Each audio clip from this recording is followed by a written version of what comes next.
There is one thing I must say here.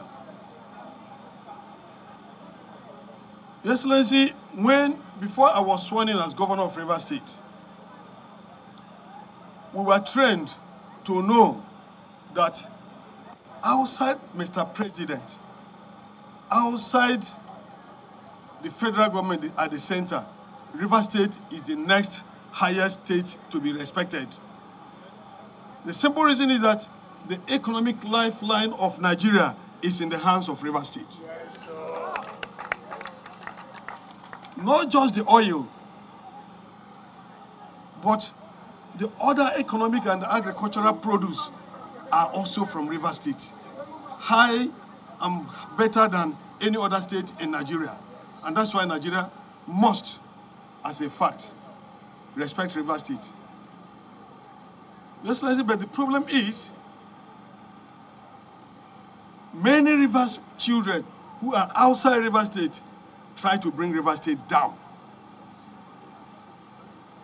If you demarcate your own state, if you demarcate your state, no person will respect your state. There are many people outside Rivers State trying to demarcate Rivers State. 2-3 years ago, Your Excellency,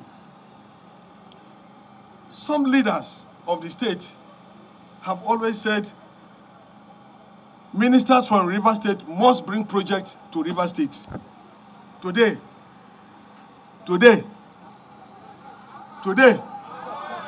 we are asking questions. How many projects from federal government are here in Rivers State?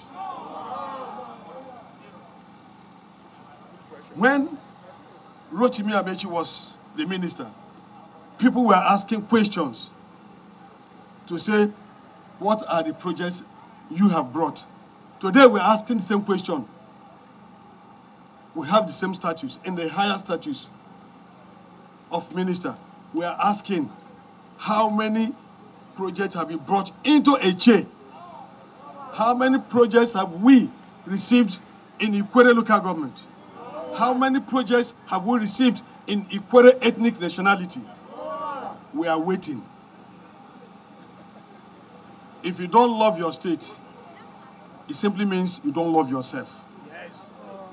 Because any person who says his father's house will burn down, he is also burning down himself.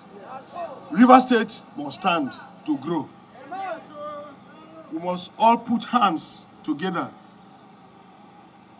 with the governor of Rivers State to grow Rivers State.